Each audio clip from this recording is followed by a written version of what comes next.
Libro de Corintios, que es una de las cartas más grandes que escribió el apóstol Pablo. Y la semana anterior que estuve yo enseñando, estuvimos hablando sobre el cabello, sobre si era bíblico usar velo, etcétera, etcétera. Y esas cosas que ya no quiero volver a tocar porque ya las hablamos. Pero nos quedamos en la parte que Pablo dice: ahora yo quiero decirles, y no los voy a felicitar porque hay problemas en la iglesia. El tema de esta noche es problemas y cómo resolverlos. Especialmente la iglesia de Corintios tenía un problema que se llama división. Estaban divididos, y ya lo hemos hablado. Y esa división se manifestaba de muchas formas. Se manifestaba, en primer lugar: yo soy de Pablo, yo soy de Cefas, yo soy de Apolos, yo soy de Cristo. Y dice el apóstol Pablo, esto demuestra que son niños espirituales, porque todavía no han madurado y no entienden que nosotros no estamos divididos, y menos porque decimos que yo pertenezco a un líder. Eso es lo menos que nos debe de dividir. Pero también había otro tipo de problemas. Y yo creo que muchos de los problemas que ves ahí en la iglesia es porque no hemos entendido que la iglesia no es como el mundo en todo, en muchas cosas. Por supuesto, y no podemos pensar en lo que está pasando en ese tiempo moderno, pero me voy a enfocar en el problema de aquí, de Corinto. Y es bien obvio, sobre todo en la versión que yo escogí, es una versión contemporánea, está todavía más claro el problema. Los quiero invitar a que lo leamos, versículo 20 y 21, por favor. No sé cuál versión usan en la pantalla, pero yo estoy usando la traducción del lenguaje actual. Es una versión parafraseada, amplificada y moderna, nos ayuda a entenderlo un poco más. Dice así la palabra del Señor. Dice el 20: según entiendo, cuando se reúnen, y esto es donde vamos a empezar, y después vamos a hablar sobre la Santa Cena. Según entiendo, cuando se reúnen, cada uno se apura a comer su propia comida y no espera a los demás. Está hablando de que unos comen y otros no comen. Así resulta que algunos se quedan con hambre, mientras que otros, imagínense, en la iglesia, las iglesias se reunían en casas, se emborrachan. Al terminar el culto, algunos de los miembros de la congregación quedaban totalmente borrachos. Y a veces cuando digo que la gente dice: necesitamos volver a como era la iglesia primitiva, porque esa era la iglesia, casi de muchos dicen, perfecta. Bueno, no sé si usted piensa que esta es una iglesia perfecta, la de Corintios. Es obvio que tenía problemas. Y Pablo dice: y eso ya no es participar de la cena del Señor. Es obvio que no estaban participando de la Santa Cena. Era una comida que incluso llegaban al punto de terminar borrachos. Más bien, eso es una falta de respeto a la iglesia de Dios. Y aquí está el punto, y este era el pecado principal, y de poner en vergüenza a los pobres. Si lo que quieren es comer y emborracharse, mejor quédense en sus casas. ¿Esperan que acaso los felicite? Pues no hay razón para felicitarlos. Por favor, hagan preguntas para poder explicar si algo no entienden. Pero déjenme empiezo hablando sobre las costumbres de aquel tiempo, porque muchas de las veces mucha gente lee la Biblia y no la interpreta correctamente porque no sabe lo que está hablando. Lee un versículo y simplemente lo saca y dice: pues ahí dice. Pero pues si uno no sabe el trasfondo, la historia, uno no entiende. Es como yo estoy en esta tarde, miren, allá afuera hay unos anuncios. ¿Qué hubiera pasado si ustedes llegan y los ven? ¿Hubieran entendido de qué se trata? ¿Sí? ¿Los anuncios que estoy hablando hubieran entendido? La respuesta es no, porque ustedes aún si hablaran inglés, no importa. Yo sé que muchos de ustedes hablan inglés, aún leyéndolo en inglés, no iban a entender de qué se trata. Bueno, ahí habla de que Centro de Vida Victoriosa es para la cooperativa bautista network, y que de acuerdo a la orden de la corte en Maryland, el febrero 24 de 2025, y ustedes dirán: no sabemos de qué se trata. Pues no sé qué será. Probablemente se trata de algo, me iban a vender la iglesia. o algo por el estilo. Los iban a interpretar a lo primero que se les viene en la mente. Y yo veo que mucha gente que enseña la Biblia, la verdad, así trata la Biblia. Leen algo y no entienden lo que están hablando, porque no entienden de lo que el apóstol Pablo, qué problema está tratando de él de ayudar que la iglesia.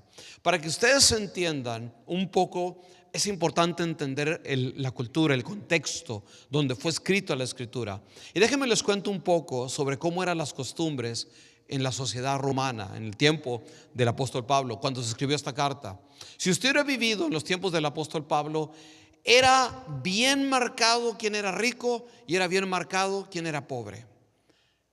Hasta en la forma, no solamente porque no había marcas famosas, pero en la forma de vestir, uno rápidamente se daba cuenta quién era pobre y quién era rico. Pero sobre todo las reuniones sociales en las que se reunían toda clase de gente, toda persona ya sabía el lugar que le correspondía. Si yo, por ejemplo, iba a una cena de la comunidad o un convivio, una reunión pública, a mí me hubieran sentado, si yo era pobre, aquí está el invitado principal o la persona importante de la cena, y si nosotros éramos pobres, nos hubieran sentado por allá, en lo más lejos. Conforme el nivel social, lo empezaban a sentar a uno más cerca de los más importantes. Y si yo estaba sentado al lado del más importante, significaba que yo era una de las personas más importantes de esa ciudad. Eso era algo común. Todo el mundo ya sabía su lugar. Si yo iba a mi fiesta y yo no tengo dinero, soy pobre, ¿verdad? Pues para qué me avergüenzo que me siente acá y me diga después, ¿sabes qué? No te corresponde, este no es tu lugar, vete para allá, tú eres pobre. Y en aquel tiempo había otra cosa, había esclavos. Y usted puede decir, pues yo creo que esto era algo raro. No, en algunas ciudades, escuche lo que le voy a decir, en aquel tiempo los esclavos eran de todas las razas, no había solamente negros, pero había de todas las razas. Los esclavos en aquel tiempo eran por motivo de la guerra, la gente caía en la miseria, debía deudas y tenían que pagar siendo esclavos. O sea, había muchas formas que la gente terminaba siendo esclavo. Pero esos ni siquiera se podían sentar a la mesa, tenían que estar allá parados y allá. No podían participar de la mesa porque no eran considerados humanos. Ellos ya no eran vistos como seres humanos porque tenían el título de esclavos. Dulos, esclavos, como Pablo dice, siervos, que es lo mismo. Por eso Pablo se identifica y dice, yo soy un esclavo de Jesucristo, un siervo de Jesucristo. O sea, él se ponía en una categoría de lo más inferior, como un esclavo que ya no se pertenece, pero que alguien es dueño. Y ese era el mundo de aquel tiempo. También, cuando se servía la comida, pues el mejor vino y el mejor comida no se le daba a los del otro lado de la mesa, se les daba a los principales. Y en orden de categoría se servía primero a los que tenían dinero, los que incluso aportaban para la comida porque tenían dinero, se les servía a ellos primero. Y luego, si sobraba, empezaba, y maybe a los de allá solo les tocaba su vasito de agua ya, si es que les iba bien. O les daban algo, pero maybe un pan, una tortilla o no sé, algo así, lo mínimo. Y eso era algo que nadie veía mal porque era lo que todo mundo hacía. ¿Sí me entienden lo que les quiero decir? Esa era la forma normal de vivir si nosotros hubiéramos vivido en los días del apóstol Pablo. Así se manejaban las relaciones, las reuniones, las costumbres, sea en la casa, en el negocio, incluso en los templos. Siempre había un lugar reservado para la gente rica y la gente más pobre era considerada inferior, incluso no eran vistos de buenos ojos solo por ser pobres, se les consideraba tontos, ignorantes solo por ser pobres. Esa era la cultura romana, una cultura en la cual era obvio quién tenía y quién no tenía, y así era el mundo. Pero de pronto aparece el evangelio y dice, todos somos hijos de Dios, esclavos. Pablo insiste en esto, es una de las cosas que más insiste, porque en Cristo dice, ya no hay, ¿qué dice? Ni judío, ni griego, ni esclavo, ni libre, ni etcétera, ni etcétera, ni etcétera, sino que todos somos uno. Eso es un mensaje radical, radical para ese momento en la historia. Y sobre todo que también incluía mujeres en la mesa. Jesucristo permitió que María, ¿no?, estuviera con él. ¿Sí fue María o Marta? Ok, nomás los estoy tanteando a ver si están despiertos. Ok, estuviera con él a la mesa, era algo no visto. Y nosotros se nos pierden todos esos detalles, ¿verdad? Porque no entendemos la cultura. Pero en los días del apóstol Pablo así se manejaban los asuntos de la vida diaria. Yo iba al mercado, yo iba a los restaurantes o iba a lugares públicos donde había comida. Los ricos tenían su lugar y solo ellos tenían acceso a cierto tipo de comida, cierto tipo de vinos. Los romanos eran muy dados a tomar vino y es obvio, lo vemos aquí en la carta de Corinto, ¿verdad? Corinto era una colonia romana, así que tenía todas estas costumbres y tradiciones.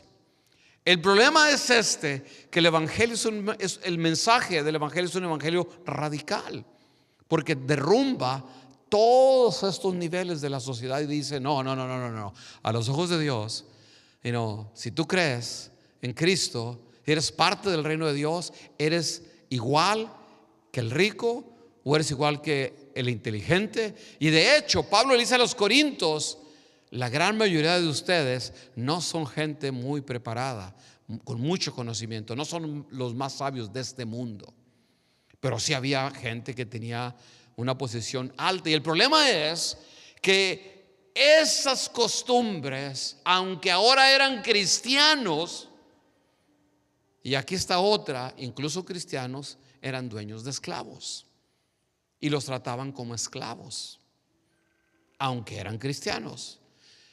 Y es que para muchos de ellos, la mayoría de todas, o no la mayoría, sino todas las religiones existentes no enseñaban que había cosas morales o había cosas inmorales, o justicia, o equidad, o hermandad.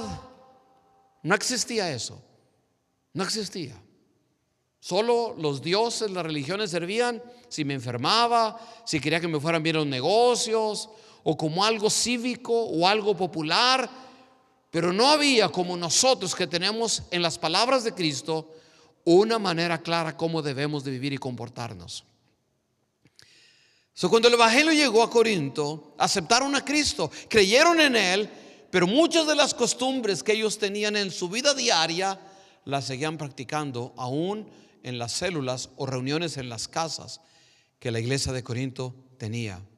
De eso es lo que está hablando el apóstol Pablo, porque aunque ya eran cristianos, todavía había una gran división. Y especialmente la gente de la iglesia que tenía mucho dinero le gustaba avergonzar a los miembros de la iglesia que eran pobres. Y es más, a veces, como vamos a leer en este versículo, ellos comían, bebían, y si los demás no comían ni bebían nada, deja la bebida, la comida, no les importaba. Y Pablo dice: no entienden que es el reino de Dios, no entienden que no hay distinción ahora, que todos somos una familia. Y por eso cuando nosotros leemos en los versículos, cuando habla de el hombre, la mujer, y que el cabello, y que autoridad, y que ángeles, está hablando de todas las tradiciones que había, pero dice: pero en Cristo Jesús ahora. El evangelio derriba todas esas barreras sociales, distinciones, categorías, criminalidades que se les daba a la gente, títulos de tú eres un esclavo, tú eres un pobre. Sobre todo era visto muy malo ser pobre en la sociedad romana, y era muy exaltado, muy alabado ser rico. De hecho, eran los que podían ser parte del gobierno, solo los ricos, nada más. Un poco de historia, pero cuando uno sabe esto y uno lee la Biblia, uno inmediatamente empieza a entender de qué está hablando el apóstol, porque uno entiende que se está hablando a un problema específico. Y ahora vamos a leerlo después de que les expliqué, y miren cómo va a tener sentido. Versículo 20-21 dice: según entiendo, cuando ustedes se reúnen, cada uno se apura a comer su propia comida y no esperan a los demás. Así resulta que algunos se quedan con hambre, mientras que otros se emborrachan. Y eso ya no es participar de la cena del Señor. Más bien, eso es una falta de respeto a la iglesia de Dios. Y es poner en vergüenza a los pobres. Si lo que quieres es comer y emborracharte, mejor quédate en tu casa. ¿O espero acaso que los felicite? Pues no hay razón para felicitarlos. Ese era uno. Hay otros, pero uno de los problemas que Pablo está tratando en este capítulo. Lo primero es entender el contexto. En la iglesia de Corinto había otro problema. Y el problema mayormente tenía que ver en que ellos no entendían por qué se celebraba la Santa Cena. Para ellos era como una reunión social como las que practicaban en la vida diaria. Y cuando la iglesia se reunía, déjenme les digo más o menos cómo era un culto en los días del apóstol Pablo, cómo era una reunión. En primer lugar, era en una casa. Normalmente era en una casa de una familia que pues era de buena posición social, para poder tener 30, 40 invitados, porque las casas normalmente eran un cuarto o dos en el tiempo del apóstol Pablo. Y no, la mayoría de la gente era extremadamente pobre, muy pobre. No importa en qué parte del imperio romano fuéramos, había una distinción grandísima entre los que tienen y los que no tienen. Eso eran las casas de la gente que tiene dinero. Y ahí llegaban, y esto es lo tremendo, mayormente los que primero se convirtieron en gran número no fueron los ricos o los sabios, sino los pobres, sobre todo los esclavos. ¿Y saben por qué? ¿Saben por qué? Porque escucharon un mensaje transformador. No, tú no eres esclavo, tú eres hijo de Dios. No, tú no eres un pobre despreciado, no, tú eres hijo de Dios. No, tú no eres un pobre que está maldecido y por eso siempre estás pobre. Eres un hijo de Dios. No importa tu condición social. Toda esta gente oía el mensaje y le daba fe, le daba esperanza y decían: yo necesito creer, porque eso me ayuda a ver la vida diferente y me transforma y me cambia, me da dignidad. Y yo creo que todavía eso es bien importante, amén. Y no que esté haciendo un comercial, pero para mí esa es la motivación por la cual este sábado vamos a hacer esta marcha. Se llama la marcha de la dignidad. Y la palabra dignidad habla de valor. Que los inmigrantes tenemos valor, no importa las etiquetas que el mundo nos da. Pablo está hablando no de migrantes, pero en forma general de los diferentes formas, y diríamos de discriminación y de racismo y de menosprecio que había en la cultura romana, y que en la iglesia todavía la gente no era libre de eso. Y por eso Pablo escribe lo que está escribiendo. De hecho, la otra cosa es que ellos no entendían qué significaba realmente la Santa Cena. ¿Cómo era un culto? Llegaban a la casa normalmente 7 de la mañana, 6 de la mañana, sobre todo porque los esclavos era el único momento antes de que el sol ya saliera que podían ir a la iglesia. Mayormente esa es la razón, porque el resto del día tenían que ir a trabajar 12, 14, 18 horas diarias. El punto es que llegaban y el culto era más o menos así. Era un grupo como lo que estamos acá nosotros, quizás la mitad o dependía. Y empezaban primero leyendo salmos. Y la manera que lo hacían es que alguien pasaba al frente. Si tenían alguna copia de los salmos, la leían, y el que estaba enfrente leía un versículo y la congregación o los demás respondían. ¿Sí me entienden? Jehová es mi pastor y nada me faltará. Y luego la congregación respondía: y en lugares delicados, pastos me hará descansar. Y luego el que está enfrente, y así, esa era la forma antifonal, era una costumbre de aquel tiempo. Después se cantaban cantos, se cantaban himnos. Ahí surgieron los primeros cantos cristianos, como se cree que uno de los primeros cantos que se escribió fue lo que Pablo escribe por ejemplo en Efesios, donde dice, en Filipenses, dice: haya pues en vosotros este sentir que asimismo hubo en Cristo Jesús, el cual siendo en forma de Dios se despojó y tomó forma de hombre y se hizo esclavo. Y los esclavos decían: wow, tomó mi condición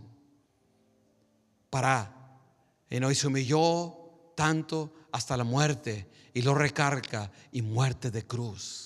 Pero Dios le exaltó hasta lo sumo y le dio nombre que es sobre todo nombre. Y ese era un canto que la iglesia cantaba, y Pablo lo escribe porque era algo común en aquel tiempo.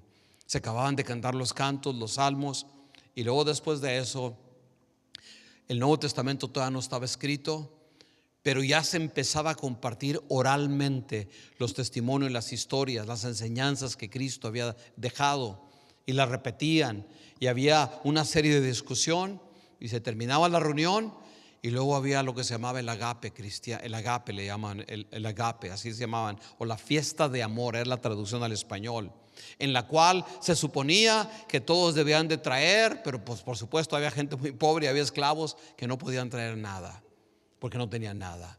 Pero se supone que deberían de todos comer igual, de la misma forma, sin distinción. Ahora, no se trataba de que allá había gente gorrona que venía, pues, que los demás traen, yo no traigo, ¿verdad? No estamos hablando de eso. Sí, me tengo que decir la palabra gorrona, no sé si saben español mexicano, ¿verdad? Pero es gente que va porque hay comida y ellos nunca llevan. No se trataba de esa, era gente que no tenía nada, literalmente, eso que llevaban. No tenía nada que llevar, básicamente. ¿Y qué hacían los demás? Bueno, pues ni modo, no traen, que no coman. Yo me como, e incluso algunos llegaban al punto de emborracharse. Ahora, en la mayoría de las iglesias no había este problema, porque a lo menos Pablo no dice en ninguna otra, pero en Corintios sí había este problema. Y ese era el problema, que los pobres y los esclavos y la gente que no tenía solo estaban ahí, como dice uno, como el chinito nomás viendo, ¿verdad? Sin participar, sin comer, y se acababa, y Dios les bendiga. Ok. Y por supuesto, esto estaba causando problemas, fricción, división, y sobre todo estaba la iglesia no viviendo el evangelio, no siguiendo las enseñanzas de Cristo, porque estaban actuando exactamente como si fuéramos a cualquier otra reunión fuera de la iglesia. Ahora, ¿por qué? ¿Por qué estaba pasando? Porque no habían renunciado a su manera de pensar, porque no habían renunciado a su manera de vivir. Sí, creían en Cristo, pero seguían practicando las mismas cosas desde que antes de conocer a Jesús. Ese es uno. Segundo lugar, porque no entendían qué es la Santa Cena. Algunos de ellos asumían es una excusa para juntarnos con mis amigos y comer los que tenemos, y los que no, pues hay que Dios los bendiga, ¿no? Esa era la actitud realmente. Y Pablo dice, esto no es la iglesia, esto no es. Esto es, o sea, ¿cómo puede ser posible que, el mundo es normal, pero en la iglesia, si algo Pablo insistía, era en la unidad de ver la congregación, de que ellos se vieran pues como iglesia, como creyentes, como hermanos. Esa era la insistencia del apóstol Pablo. No, ya no hay judío. Es más, la barrera que había entre judíos y paganos ha sido derribada, y ahora somos uno. Ya no hay esa distinción para Dios. Y por supuesto, también de las demás razas, porque él dice, no hay judío, no hay esclavo, no hay hombre, no hay mujer, pero todos somos uno. Ellos olvidaban que en el reino de Dios no existe esa distinción. No hay personas privilegiadas y personas que no son privilegiadas o que no son hijos de Dios. Todos de igual manera la Biblia nos cataloga como hijos de Dios. Amén. Amén. No hay hijos privilegiados en el reino de Dios. Amén. No hay hijos privilegiados en el reino de Dios. La Biblia es clara cuando dice en el libro o en el Evangelio de Juan, a los suyos vino, los suyos no lo recibieron, pero a los que recibieron se les dio el poder, la autoridad, la potestad de ser llamados hijos de Dios. Y no dice solo los que tenían o los que no tenían, no, todo lo contrario. La condición es creer en Jesucristo. Ese era el problema que Pablo estaba enfrentando, y un problema difícil, porque estamos hablando de cambiar la cultura, cambiar la manera de pensar. Y déjame decirle, no hay nada más difícil que cambiar la manera de pensar la gente, porque la mayoría de la gente, cuando alguien le dice, no, estás mal, no, pues yo así creo, no, pues yo siempre he hecho esto, pero desde niño o sea, les cuesta cambiar cuando ya están acostumbrados a hacer las cosas de una manera. Qué difícil, y entre más viejos estamos, más difícil se hace. Amén. Nadie dice amén, es que aquí hay puros jovencitos. Amén. Puros chavalos todos aquí estamos, ¿verdad? Amén. Amén. A ver, digan amén. ¿A qué? ¿A qué dijeron amén? A que están chavalos, ¿verdad? Gloria a Dios, aleluya, amén. Todos estamos jóvenes. No, el problema es que la iglesia de Corinto estaban marcadas por claramente divisiones profundas. La Santa Cena era un reflejo de un problema más profundo que había entre los hermanos, que debemos de vernos como hermanos en Cristo Jesús. Revelaba la condición del corazón. Esa división que había también se reflejaba en el resto de cómo ellos se trataban. Y sobre todo, no entendían la Santa Cena. No la entendían. Para ellos era una comida más. La iglesia de Corinto necesitaba entender qué es la Santa Cena. Y vamos a aprender rápidamente qué es la Santa Cena. En primer lugar, la Santa Cena es una celebración de gratitud. A ver, diga conmigo, la Santa Cena es una celebración de gratitud. Amén, dígalo conmigo, la Santa Cena es una celebración de gratitud. ¿Por qué? Por la muerte de Jesús en la cruz del Calvario. ¿Qué estamos recordando? Su muerte. La Santa Cena estamos recordando a alguien que murió, y es Jesús. La Santa Cena es un acto que se hace por gratitud. En primer lugar, más que ninguna otra cosa, debemos acercarnos al Señor siempre con esa gratitud, porque estamos recordando el sacrificio supremo en la cruz del Calvario de Jesús por nosotros. Número uno. Número dos, la Santa Cena representa la unidad del cuerpo vivo de Cristo. ¿Y quién es el cuerpo vivo de Cristo? ¿Quién es el cuerpo vivo de Cristo? ¿Hay distinción en el cuerpo de Cristo? ¿Hay miembros más importantes? ¿O hay personas con más privilegios de parte de Dios? ¿O hay gente que Dios la ama más que otras personas? A ver, ¿cuántos creen eso? Porque no está en la Biblia. De hecho, Pablo dice que tenemos dones, diferentes talentos. Dice, pero todos somos parte de un cuerpo. Incluso en esta carta él habla de eso. Dice, y cuando uno se duele, todos deberían de dolerse. Pero es obvio que en la iglesia de Corinto no existía eso. La segunda cosa es un acto, la Santa Cena, donde decimos somos uno en Cristo. Somos la iglesia de Cristo. Somos la iglesia de Cristo. Somos el cuerpo vivo de Cristo. Cuando está tomando la Santa Cena, usted está diciendo, esta es mi familia espiritual.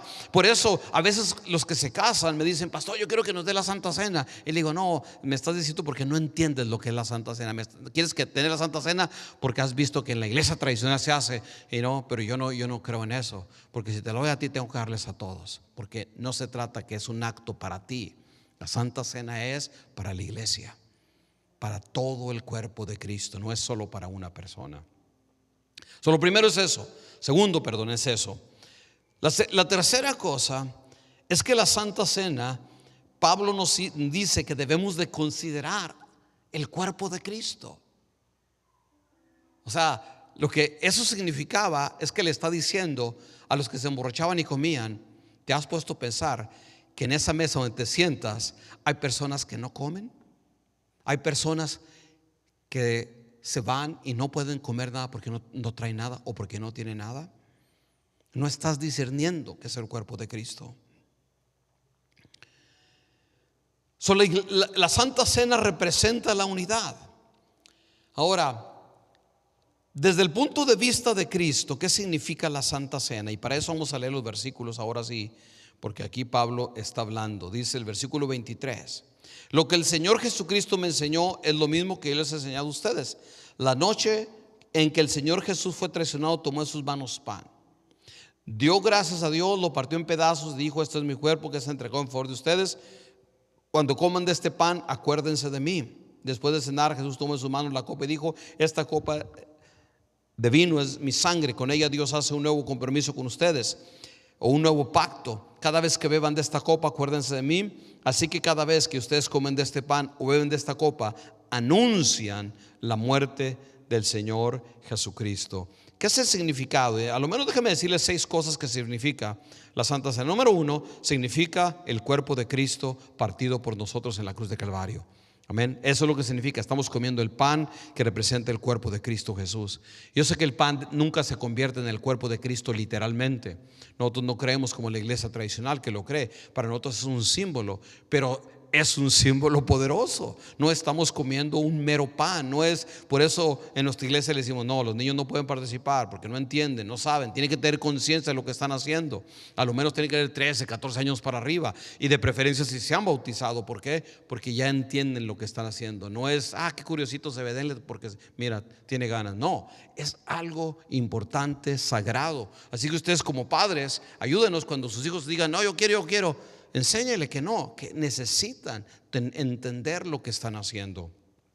Eso representa eso. Número 2, representa el nuevo pacto. Dios hizo un pacto con Israel en el monte Sinaí, pero ahora ese pacto queda anulado y ahora nosotros tenemos un nuevo pacto en Cristo Jesús por medio, no de la sangre de toros o de todo lo que se sacrificó en el Sinaí, pero ahora por la sangre de Cristo Jesús derramado en la cruz del Calvario. Jesús dijo: esta copa es el nuevo pacto en mi sangre. Hacer esto todas las veces que lo bebieras en memoria de mí. Son dos cosas bien claramente.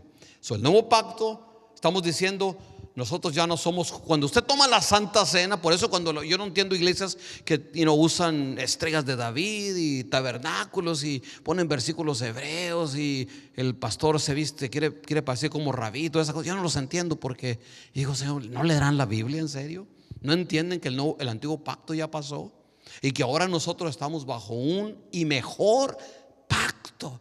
Hay gente que dice: no, el pacto que hizo con Abraham, gloria a Dios, ¿verdad? Porque aún ese nosotros estamos incluidos, pero en el Nuevo Testamento, en Cristo Jesús, somos parte de un pacto mucho más grande y poderoso. Amén. Porque aquel era exclusivo para una nación, que era el pueblo de Israel, que Dios escogió como pueblo especial. Pero ahora Jesús dice: vayan a todas las naciones. Ahora está abierta la puerta para todos aquellos que creen. Y esto es lo glorioso, por eso es un bueno y más grande y mejor pacto. Eso significa la sangre, el nuevo pacto, por supuesto. También estamos declarando, proclamando. Cuando usted come el pan y toma la copa, usted está declarando: yo creo en la muerte de Cristo Jesús y lo confieso como mi Señor y Salvador. Cuando usted se come el pan y se bebe la copa, usted está proclamando la muerte del Señor hasta que Él venga. Reunirnos y comer la Santa Cena es una proclamación profética de que Cristo es el Señor de nuestras vidas. ¿Cuántos dicen amén en esta noche? ¿Es Cristo el Señor de sus vidas también? Eso es lo que significa. Cuando usted tome la Santa Cena, recuérdese lo que en esta noche usted ha escuchado. En cuarto lugar, la Santa Cena la comieron Jesús con todos sus apóstoles juntos. Y Él declaró: cómo quise haber comido esta cena y no la voy a volver a comer de nuevo con ustedes hasta que esté con mi Padre. La Santa Cena es un lugar de unidad, de unión del cuerpo de Cristo. Nosotros somos esos discípulos que estamos en la mesa, así como lo estuvieron los apóstoles. Exactamente lo mismo. Cuando participamos de la Santa Cena, nosotros estamos participando de la cena que un día, cuando estemos en el cielo, también vamos a volver a participar de la Santa Cena junto con el Señor Jesucristo. Pero ya no será esta que comemos aquí, sino que será una gran fiesta, una gran celebración. Amén. Esa es nuestra fe. Cuando usted come la copa y come el pan, usted está diciendo: un día yo voy a comer esto y yo lo voy a comer delante de Jesús. Esa es mi fe. Cuando la coma, ponga eso en su corazón: no hay nada que puede separarme del amor de Dios, ni hambre, ni tribulación, ni problema, porque yo estoy comiendo este nuevo pacto, esta sangre de Jesucristo, y un día la voy a comer cuando estemos en el cielo. Todo eso es lo que representa la Santa Cena. ¿Qué significa comer indignamente? Porque Pablo les dice a los creyentes que están comiendo indignamente. Y si bien indignamente es pisotear la sangre de Cristo, o sea, vivir en pecado, tener pecados ocultos, es menospreciar el sacrificio que Él hizo en la cruz del Calvario. Claro que incluye todo eso. Pero lo que está hablando Pablo aquí en esta carta no es de eso. Lo que él está corrigiendo es un problema de división, un problema de menosprecio hacia los más pobres de la congregación. Ese era el problema específico. Dice: de manera que cualquiera que comiera este pan o viera esta copa del Señor indignamente será culpable del cuerpo y de la sangre del Señor. No solamente se refiere a nuestra vida personal, pero mayormente les está diciendo a los corintios: sus actitudes egoístas y divisivas los lleva a ustedes a comer indignamente el cuerpo de Cristo. Cuando tú pones tus prioridades por encima de los demás, te adelantas a comer, excluyendo a los más desfavorecidos. Estas acciones contradicen el propósito y el espíritu del sacrificio de Cristo, alineado simbólicamente con todo aquel que viene a participar, sin importar su condición social, su educación o su estado, como quiera que sea. Cuando hacemos distinción, nosotros estamos culpables de comer indignamente el cuerpo de Cristo. Toda división, toda disensión presente en nuestras reuniones o con otra persona, por supuesto, todo lo que dañe la armonía de la iglesia, toda murmuración, toda crítica que destruya, por supuesto, todo eso es comer indignamente de la Santa Cena. ¿Qué debemos hacer? Pablo dice: examínense pues cada uno de su conciencia, y así come el pan y beba la copa. Este versículo nos está invitando a la reflexión personal hacia adentro, para ver si entiendo lo que estoy haciendo y si estoy participando correctamente, no solo de la copa o del pan, pero de mi relación con los que me están acompañando a comer. Yo no puedo comer la Santa Cena si yo tengo algo en el corazón en contra de otra persona que es parte del cuerpo de Cristo. Estoy comiendo indignamente, no porque según yo vivo una vida en santidad, pero si yo en mi corazón tengo algo en contra de alguien, estoy comiendo indignamente. Pablo continúa diciendo, y déjeme apresurarme para poder explicar todo el versículo. Dice: por eso, versículo 27, si una persona come del pan o bebe de la copa del Señor sin darle la debida importancia o indignamente, dice la versión de Reina Valera, peca en contra del cuerpo y de la sangre de Jesucristo. Por lo tanto, antes de comer del pan y beber la copa, cada uno debe preguntarse si está actuando bien o mal. Y aquí está el punto: porque Dios va a castigar al que come del pan y bebe de la copa sin darse cuenta de que se trata del cuerpo de Cristo. Por eso algunos de ustedes están débiles o enfermos y otros están muertos. Como vemos en estos versículos, era algo muy serio, como lo es hoy en día, participar de la cena del Señor. No es para condenación lo que estoy diciendo, pero es para que nosotros entendamos la importancia que tiene comer y beber con el entendimiento y sabiendo lo que estamos haciendo. Por eso dice que debemos examinarnos. Dice: si nos examináramos a nosotros mismos, no se nos va a juzgar. Pues si no nos juzga el Señor, pero si nos juzga el Señor, nos disciplina. Y como todo, la disciplina del Señor no es para condenación o destrucción, sino para salvación y restauración. Amén. Porque ahí dice claramente: pero si nos juzga el Señor, nos disciplina para que no seamos condenados con el mundo. Pablo termina diciendo: así que, hermanos míos, cuando se reúnan para comer, ¿qué dice? Espérense unos a otros. Déjenme lo leo esta versión. Dice: por eso, hermanos míos, versículo 33, cuando se junten para comer, esperen a que todos estén reunidos. Dice todos. Y para nosotros significa, ok, pues sí, ya pasaron todos al altar, ¿verdad? Porque nosotros la celebramos de una manera totalmente diferente. No tenemos una comida y luego después de la comida participamos de la Santa Cena como ellos lo hacían. Primero comían y después simbólicamente comían el pan y bebían la copa. Pero él decía: no, incluyan a todos, hasta que todos tengan pan, hasta que todos tengan comida, hasta que todos puedan comer. ¿Por qué? Porque así es el reino de Dios. Un día, cuando estemos en el cielo, que el reino de Dios se manifieste en la tierra de una manera total. Ahorita se manifiesta a través de milagros, se manifiesta a través de señales, cuando la justicia de Dios se manifiesta, cuando el amor de Dios se manifiesta. Son manifestaciones del reino de Dios.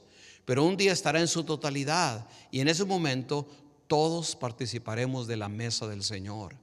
No habrá exclusión, no habrá división, no habrá país más favorecido que otro. La Biblia dice en Apocalipsis que delante del trono estarán de toda lengua, de todo linaje, de toda nación, sin exclusión, sin división. ¿Okay? Sumamente importante. Yo sé que mucha gente le atribuye, oh no, pero el pueblo de Israel, y yo sé que el pueblo de Israel tiene un lugar especial en los planes de Dios. Pero en el reino de Dios, los judíos no son más que nosotros, no son más bendecidos solo por ser judíos. En el reino de Dios, nosotros tenemos un rol primordial. El reino de Dios se amplió. Antiguamente, hasta Cristo, solo eran judíos los que eran parte del pueblo de Dios. Después de Cristo se amplió: judíos, gentiles, egipcios, romanos, griegos, todos cabemos. No hay separación, no hay tú eres rico, tú eres pobre, no. Todos somos parte de igual manera del reino de Dios, sin distinción, sin separación. Y esto es algo sumamente importante. Ese era el problema que estaba en la iglesia en Corintio. Dice versículo 34: si alguno tiene hambre, es mejor que coma en su casa. Así que Dios no tendrá que castigarlo por su comportamiento en las reuniones. Wow. Así que mejor, si te vas a portar mal, mejor come en tu casa, porque si no, dice, Dios te va a disciplinar. Versículo último, Pablo termina: en cuanto a las otras preguntas que me hicieron, ya les daré instrucciones cuando vaya a visitarlos. Pero tal no acaba. El versículo 12 es una de las partes más importantes. Y aquí la semana que entra vamos a hablar, capítulo 12 del libro de Corintios, vamos a hablar sobre los dones, talentos. Capítulo 13 sobre el amor. El capítulo 14 otra vez vuelve sobre los dones y cómo se deben de practicar en la iglesia, cuándo hablar en lenguas, cuándo profetizar. Todo eso lo vamos a hablar. Capítulo 15 vamos a hablar de la resurrección. Y bueno, tenemos mucho que recorrer todavía. Muchas cosas que nos falta para poder entender todo lo que la palabra de Dios nos enseña a nosotros. Pero yo quiero que en esta noche pensemos en esto. Bien claro, cuando celebremos la Santa Cena, hagámonos un autoexamen para ver si nuestro corazón está correcto delante de Dios. No solamente con Él, pero también con nuestros semejantes. Piense en cómo a veces nosotros hacemos distinción de personas. Nunca debemos hacerlo, en ninguna manera, en ninguna forma, de ningún sentido, porque eso va en contra del reino de Dios. Y sobre todas las cosas, que el amor de Dios gobierne todo lo que hacemos, amén, en nuestro trato los unos con los otros, porque esto es una de las cosas más importantes como iglesia. Cómo nos tratamos entre nosotros mismos, amén. No sé si usted ha aprendido algo nuevo en esta noche. ¿Ha aprendido algo nuevo? Sí, porque a mí se me acabó la saliva de tanto hablar. Y nunca me preguntó nadie nada. Antes de terminar, ¿hay alguna pregunta acerca del capítulo 11 de Corintios? Ustedes ya son expertos en todo el sentido de lo que la palabra de Dios dice y pueden entender con claridad qué dice la palabra del Señor. Yo les recomiendo, porque Junior los agarra estos videos y los pone en YouTube. Véalos para que se recuerde y para que cuando usted esté ahí corriendo en la máquina de correr, ¿verdad que sí? No sé, déjeme volteo mejor para acá. Ahí va a estar escuchando, oh yeah, ya no me acordaba ya lo que habló el pastor, la semana pasada. Amén. Bien importante que estemos constantemente renovando. Vamos a ponernos de pie en esta noche. Y si veras tiene una pregunta, yo como quisiera que me hicieran todas las preguntas. Me preparo por días, ahí estoy, estudie. Y digo, ojalá esta va a ser la noche que todo el mundo me va a bombardear. Y nada. Ok, vamos a orar, vamos a darle gracias a Dios por su palabra. Padre, te damos gracias. Esta ha sido una noche, Señor, como las últimas veces, en la que simplemente venimos y dejamos que tu palabra, Dios, venga a manifestarse en nuestros corazones. Te damos gracias, Señor, por la oportunidad. Vamos, ore conmigo, por favor. Ore conmigo, por favor, que nos has dado, Señor, de glorificarte, de exaltarte, Padre. Gracias, Señor, por darnos la oportunidad, Padre. Bendito sea tu nombre, glorificado sea tu nombre, Padre, bendito seas. A ti sea la honra, a ti sea la gloria, a ti sea la alabanza, Señor. Gracias, Señor, porque en esta noche tú estás aquí, Dios. Vamos, dele gracias a Dios. Dígale: Señor, te doy gracias por la oportunidad que nos das de estar en este lugar, Cristo bendito. Glorifícate, Señor, glorifícate, oh Cristo. Vamos, dele gloria a Dios. Dígale: Señor, permíteme que tu palabra llegue a mi corazón, a lo más profundo de mi corazón, Padre. Te damos gracias, aleluya. Te damos gracias, Señor, por toda la bendición que nos has dado, Padre. En este lugar estamos aquí proclamando tu palabra. En este lugar estamos aquí enseñando tu palabra, Dios. Permite que nosotros podamos no solamente escuchar, pero poner por obra todo lo que hemos escuchado, Dios. Y que podamos avanzar en la fe, podamos avanzar en el conocimiento, Padre, en el nombre de Cristo Jesús, Señor. Glorifícate, oh Cristo. Glorifícate, Señor. Gracias, Señor, porque tú eres bueno y maravilloso. Padre, bendigo tu nombre. Gracias, dele gracias al Señor. Él es bueno, Él es bueno, Él es bueno, Él es bueno. Gracias, Dios eterno, porque tú estás aquí, Dios. Tu presencia está aquí en medio de nosotros, Señor. Glorifícate, glorifícate, glorifícate.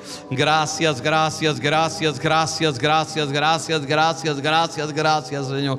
Gloria a tu nombre, gloria a tu nombre, gloria a tu nombre. Gracias, Señor, por darnos la oportunidad de adorar, de bendecir, de glorificarte a ti, Dios. Que sea tu nombre, que sea tu nombre. Gracias, gracias. Que sea tu nombre exaltado, que sea tu nombre glorificado. Dele gracias, gracias. Sí, Señor. Gloria a ti, oh Dios. Gloria a ti, oh Dios. Gloria a ti, oh Dios. Te amo, te adoro, te bendigo, te glorifico. Que sea tu nombre exaltado grandemente, Señor. En el nombre de Cristo, en el nombre de Cristo. Glorifícate, glorifícate, glorifícate, Padre. En el nombre de Jesús. A ti la honra, a ti la gloria, a ti la alabanza, a ti la adoración. Gracias, gracias. Gloria a ti. Gracias, gracias, gracias, gracias, gracias, gracias. Oh Dios, glorifícate, glorifícate, glorifícate, glorifícate, glorifícate. Gracias, Señor. Gracias, gracias, gracias, Señor.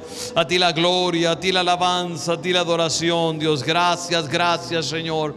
Estamos agradecidos, Padre, porque tú nos das todo lo que tenemos, Señor. Glorifícate en esta noche. Que, Señor, nosotros como la iglesia de Corinto, Señor, podamos vivir en unidad. Señor, quita de nosotros toda distinción, toda barrera, todo lo que nos estorba, Señor. Que podamos con plena libertad poder aprender de tu palabra, poder conocer, Señor. Te damos gracias, Padre, porque tú eres bueno y maravilloso. Glorifícate, glorifícate, glorifícate, Padre, en el nombre poderoso de Cristo. A ti la honra, a ti la gloria. Dele al Señor toda la honra y diga: Señor, Señor, quita toda división, toda cosa contraria que tu pueblo pudiera tener en este tiempo, Dios. Derriba toda fortaleza, todo lo que estorba, todo lo que no viene de ti, oh Dios, en el nombre de Cristo, en el nombre de Jesús, Señor.